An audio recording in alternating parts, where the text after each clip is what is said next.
আমরা সকাল থেকে দেখছি যে আসলে এই যে ময়মনসিংহ বিভাগের যে প্রবেশদ্বার ভালুকা সিটি স্টোর, মাস্টারবাড়ি এবং ভালুকা বাস স্ট্যান্ড, ত্রিশাল এবং ময়মনসিংহ যে বাইপাস রয়েছে সেই বাইপাসে কিন্তু ধীরে ধীরে গাড়ি চলছে এবং যানজট কিছুটা রয়েছে।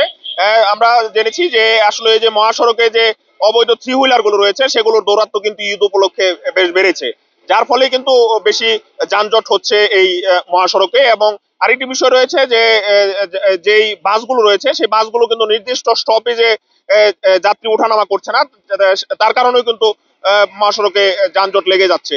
আমরা দেখেছি যে সকাল থেকে এই যে মহাসড়কে পুলিশের পাশাপাশি আনসার, র্যাব, সেনাবাহিনী এবং বিশেষ করে স্বেচ্ছাসেবী কিছু শিক্ষার্থী রয়েছে, স্কুল শিক্ষার্থী, কলেজের শিক্ষার্থী, তারাও কিন্তু কাজ করছে। বৈষম্য বিরোধী ছাত্র আন্দোলনের নেতারাও দেখছি এই মানুষ যেন নির্বিঘ্নে ঘরে ফিরতে পারে সেজন্য কিন্তু তারা রাস্তায় রয়েছে। সকাল থেকে এই এলাকায় গুড়ি গুড়ি বৃষ্টি হচ্ছে, তার কারণেই কিন্তু মানুষের কিছু ভোগান্তি বাড়ছে। আরেকটি বিষয় যেটি রয়েছে যে এই যে মহাসড়ক দিয়ে যারা এখন চলাচল করছে তারা বলছেন যে আসলে অনেক ক্ষেত্রে 3 গুণ 4 গুণ পর্যন্ত ভাড়া তাদেরকে বেশি গুনতে হচ্ছে।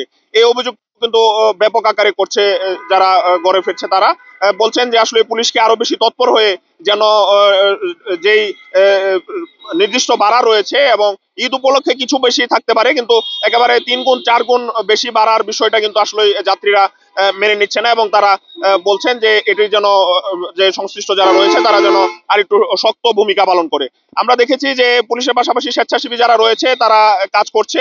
আমরা একজন স্বেচ্ছাসেবীর সাথে কথা বলবো, তারা আসলে কখন থেকে দায়িত্ব পালন করছে এবং তারা কেমন দায়িত্ব পালন করছে আমরা একটু জানতে চাই আপনার কাছে। আমরা একটু জানবো যে আসলে আপনি যে এই যে মহাসড়কে ডিউটি করছেন, আপনি কিরকম প্রতিবন্ধকতা ফেস করছেন কিনা আমরা একটু জানতে চাই।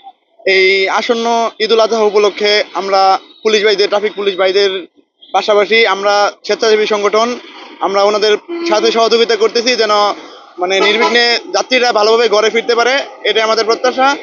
এখানে কতগুলো বিষয় লক্ষ্য করা যাচ্ছে, তার মধ্যে মানে বাসগুলো যত্র স্থানে দাঁড়াচ্ছে, যার কারণে যানজটের সৃষ্টি হচ্ছে।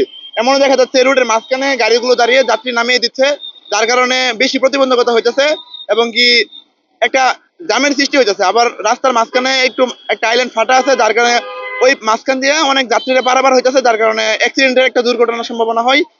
মানুষজন যাতে ভালো করে ঘরে ফিরতে পারে এবং তাদের জন্য নিরাপদে বাড়ি ফিরতে পারে, এটা প্রত্যাশার জন্য আমরা স্বেচ্ছাসেবী সংগঠন পুলিশ ভাইদের সহযোগিতার জন্য আছি। সকলকে ধন্যবাদ। আসসালামু আলাইকুম।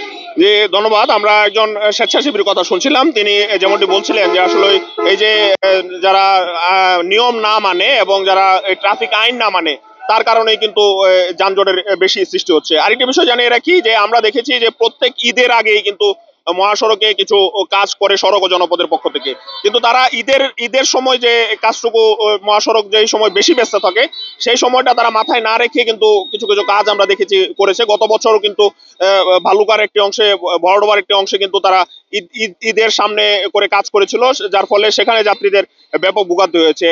এই ঈদেও কিন্তু এই বগার বাজার নামক একটি স্থান রয়েছে, সেখানেও কিন্তু যেই মহাসড়কের যেই একটি স্থান রয়েছে সেই স্থানে কিন্তু সড়ক ও জনপথ কাজ করছে, যার ফলে কিন্তু ঢাকাগামী যে বাসগুলো রয়েছে সেই বাসগুলো কিন্তু দেখছি যে সেখানে দীর্ঘ যানজটের সৃষ্টি হচ্ছে। আমরা একজন ঘরে ফেরা মানুষের সাথে কথা বলবো, আমরা জানবো তিনি রাস্তায় কোনো সমস্যা হয়েছে কিনা আমরা সে বিষয়ে জানবো। ভাই আমরা একটু জানতে চাই যে আসলে ভাই আমরা একটু জানতে চাই যে আপনি আসলে কোথায় যাবেন এবং আপনি মাইমি সিং যাবো, মাইমি সিং যাবো। ভাড়া বেশি কোনো অভিযোগ আপনার কাছে? না না, ভাড়া কোনো আগের ভাড়াতে যাইতেছি ভাড়া। যে আমরা আসলে একজনের কাছে শুনলাম যে তিনি যেই আগের যে ভাড়া রয়েছে সেই ভাড়াই তিনি যাচ্ছেন। তো সব মিলিয়ে ঢাকা ময়মনসিংহ মহাসড়ক কিন্তু আসলে বড় ধরনের কোনো জ্যামের লক্ষ্য আমরা করিনি। আমরা দেখেছি যে নির্বিঘ্নেই মানুষ ঘরে ফিরছে, বা যে কয়েকটি বাস স্টপেজ রয়েছে সেই বাস স্টপেজে কিছুটা থেমে থেমে যানবাহন চলাচল করছে। তো ঢাকা ময়মনসিংহ মহাসড়ক থেকে আমি আসাদুজ্জামান সুমন আপনাদের সঙ্গে ছিলাম বাংলাদেশ প্রতিদিনের ডিজিটাল লাইভে আপনাদের ঢাকা ময়মনসিংহ মহাসড়কের সর্বশেষ পরিস্থিতি জানানোর জন্য। ধন্যবাদ সবাইকে।